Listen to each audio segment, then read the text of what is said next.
Emily was a kind woman who lived with her husband Michael and their two children.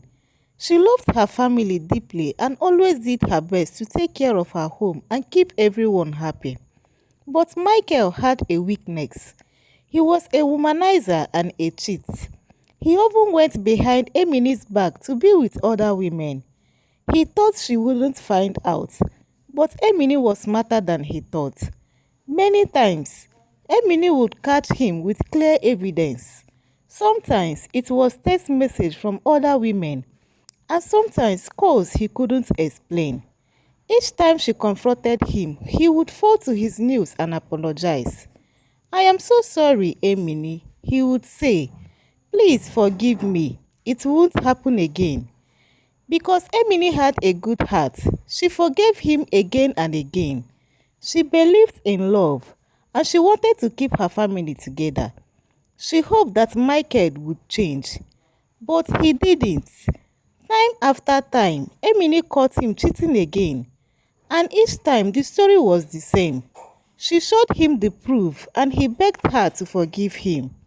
"I will never do it again," he would say. "Please, Emily, I love you. Don't leave me." Emily was hurt, but she stayed for her children and for the home they had built. But deep inside, her heart was breaking more and more every time.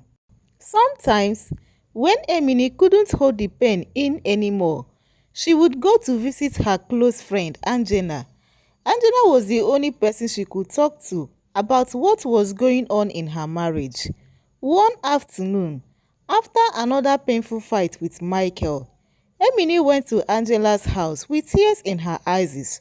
She told her everything: how Michael had cheated again, and how she caught him, and how he begged for forgiveness like always. Angela shook her head and looked at Emily with both sadness and anger. "Emily," she said, "you keep forgiving this man every time.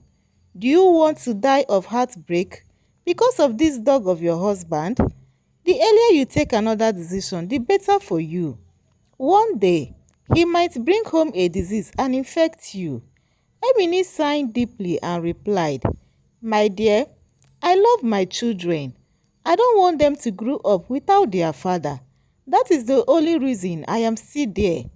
Angela couldn't believe what she was hearing.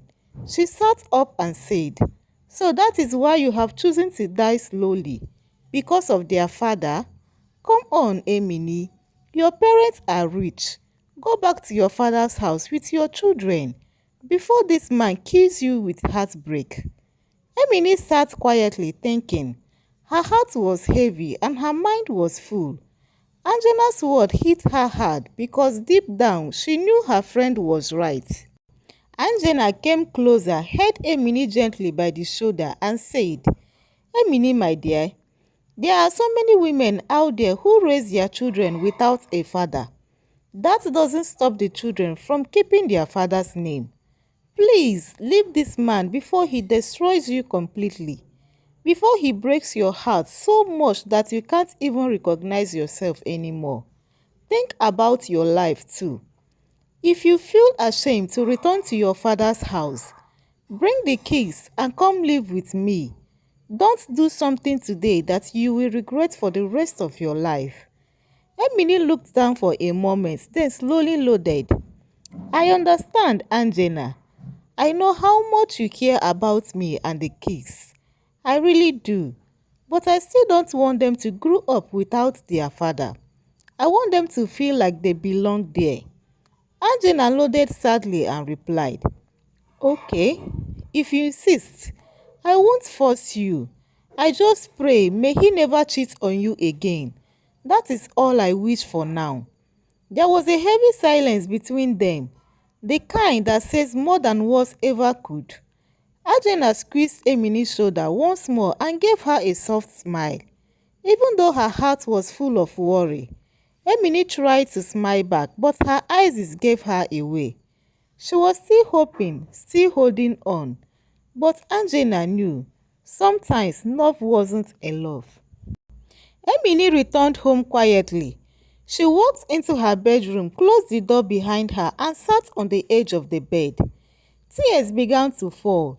She covered her face with her hands and cried deeply. "Oh God," she whispered between sobs, "please change my husband.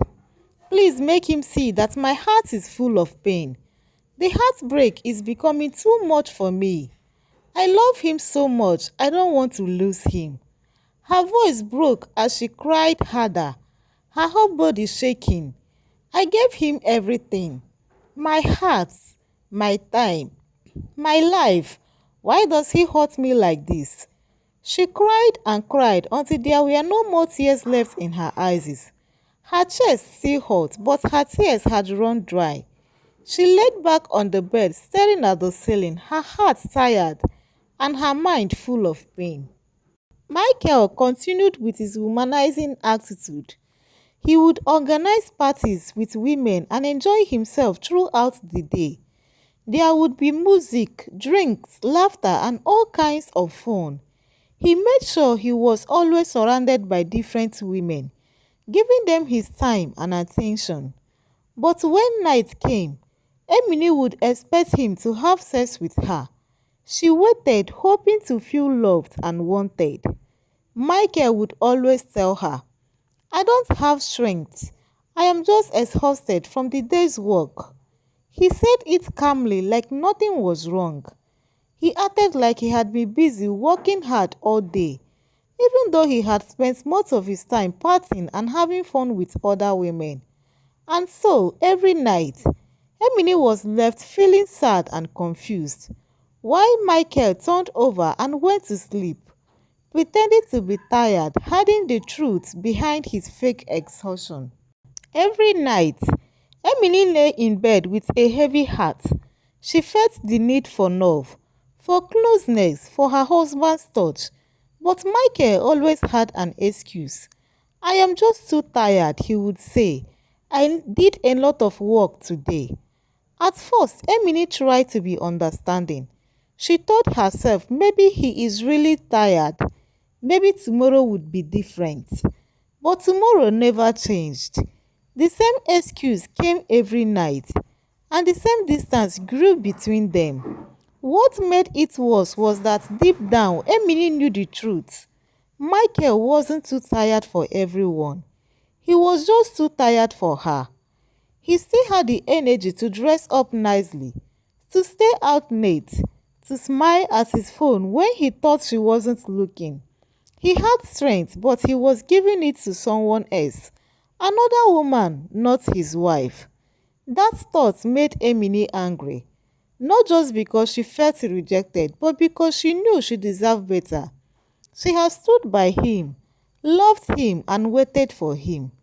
Every night she felt more alone. Her body ached to be touched. Her heart ached to be seen. But all she got was silence, turned back, and cold excuses. Emily kept feeling lonely, rejected, and heartbroken. Every night, she would cry silently, wishing her husband would wake up, console her, and make her feel like a woman again. But Michael was always deep asleep, tired after enjoying himself with other women during the day. She would lie there beside him, tears rolling down her cheeks, hoping for just a touch, a word, or a glance. But anything to show he still cared. But nothing came. Just silence, just coldness.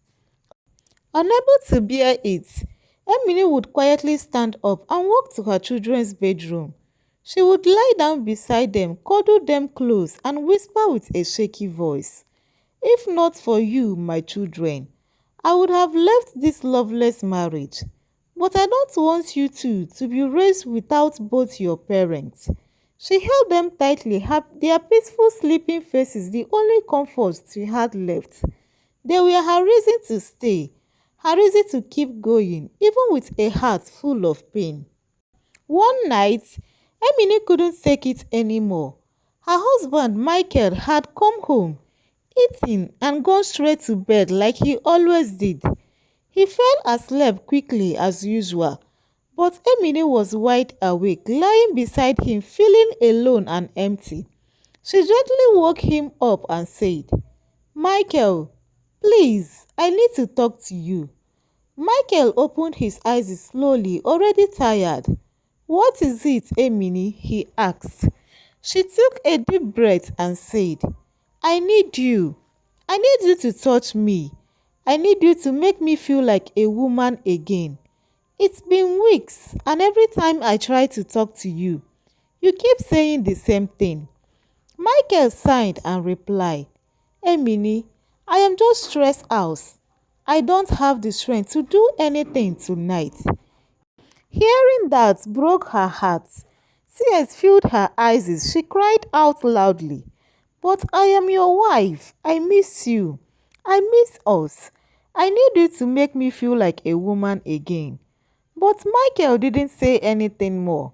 He turned his back to her and went back to sleep. Emily lay there in dark, crying bitterly. She felt lonely. She felt unwanted. She was full of desire and pain, but there was no one to touch her, no one to hold her, no one to make her feel alive, like a real woman again. She cried quietly, her heart aching, longing to be loved, to be seen, to be desired. The next day, Emily sat alone in the living room. The house was quiet. She stared at the floor, tears slowly running down her cheeks. I know my husband is still seeing other women, she whispered to herself. That is why he doesn't have the strength for me. He knows how much I love him to touch me, how much I need him. Oh, if not for my children, I would have left this cheat that calls himself my husband. Her heart was heavy. The pain of being ignored, of being unwanted, was eating her up inside.